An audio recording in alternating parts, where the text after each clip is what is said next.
Многие хотят добиться финансовой свободы. Для большинства людей это кажется чем-то недостижимым.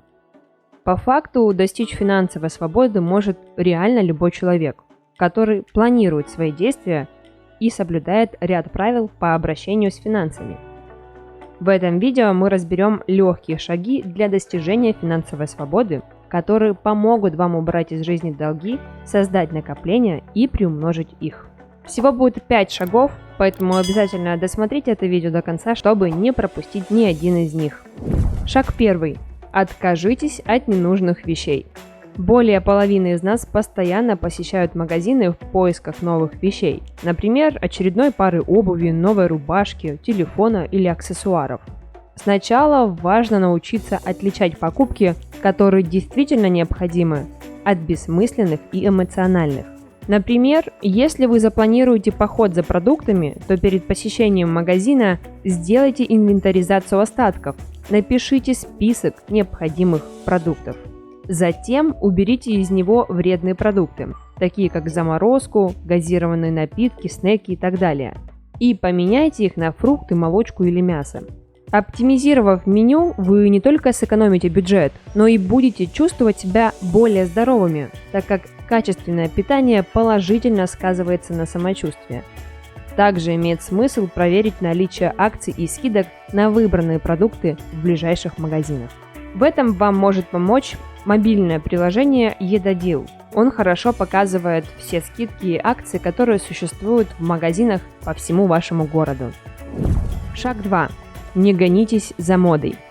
Сегодня маркетинг и рекламные кампании навязывают людям идеи касательно внешнего вида. Несомненно, каждый человек хочет выглядеть оригинально, но для этого не стоит бежать и тратить огромные деньги на новейшие модели одежды или новый iPhone.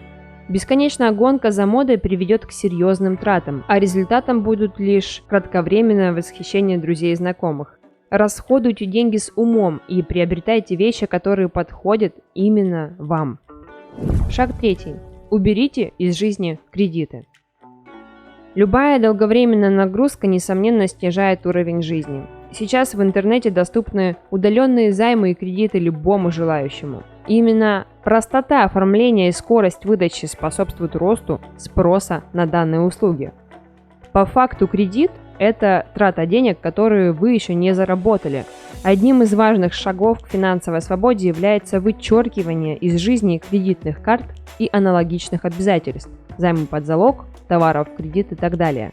Если у вас есть оформленные кредиты, то необходимо составить таблицу, где вы увидите ежемесячные платежи, процент, переплаты и остаточную сумму долга. Первой вашей задачей будет закрытие кредитов с максимальной процентной ставкой.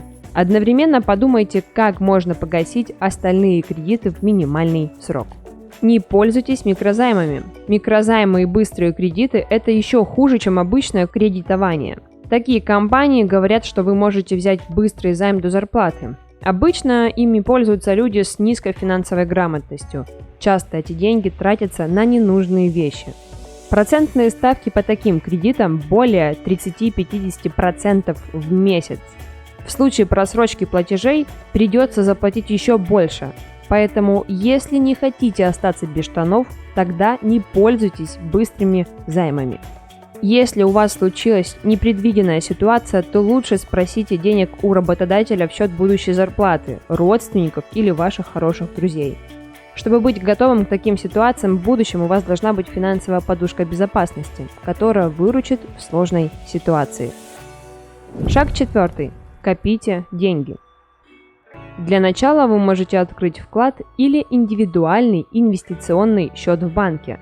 Каждый раз, когда будете получать зарплату, возьмите за правило пополнять данный счет на 5-10% от полученного дохода. Если указанную сумму инвестировать проблематично, то можете начать с 1-3% ежемесячно. Даже если эта сумма будет составлять 70-100 рублей в день, то вы уже будете на верном пути. Многие люди не думают, когда ежедневно покупают кофе с собой, что в конечном итоге за год тратят более 25 тысяч рублей на кофе. Постепенно вы научитесь аккумулировать вокруг себя все большие суммы и перестанете думать о нехватке средств. Финансовые консультанты считают, что лучше откладывать деньги в день получения зарплаты. В таком случае не будет искушения их потратить. Если имеется возможность, настройте автоперевод денег с зарплатного счета на инвестиционный счет. В начале пути к финансовой свободе решающим фактором формирования накоплений будет регулярность инвестиционного счета. Эти деньги также будут полезны в случае непредвиденных ситуаций. Пятый шаг. Формируйте дополнительные источники дохода. Дорога к финансовой свободе подразумевает не только счета в банках, разумные траты и жизнь без долгов. Ваши доходы должны быть гармонично распределены и постоянно увеличиваться. Как альтернатива банковским счетам и ИИС, финансовые аналитики рекомендуют рассмотреть инвестирование в акции крупных российских и зарубежных компаний, государственные и частные облигации в валюте, ПИФы, быстро развивающихся отраслей, например, IT-технологий, альтернативной энергии и так далее, CFD-контракты и другие способы приумножения капитала. На начальном этапе перечисленные способы инвестирования могут напугать, но по мере повышения уровня финансовой грамотности страхи уступят место осознанности. О том, где покупать акции компании, вы можете найти информацию в интернете, либо поспрашивать знакомых, которые занимаются инвестированием. При инвестировании не забывайте о рисках и распределении. В первые месяца выполнение указанных шагов к финансовой свободе может вызвать сложности и желание вернуться к прежнему образу жизни. Важно найти силы воли, преодолеть их, и уже через полгода или год вы почувствуете себя более спокойным, уверенным и финансово независимым человеком.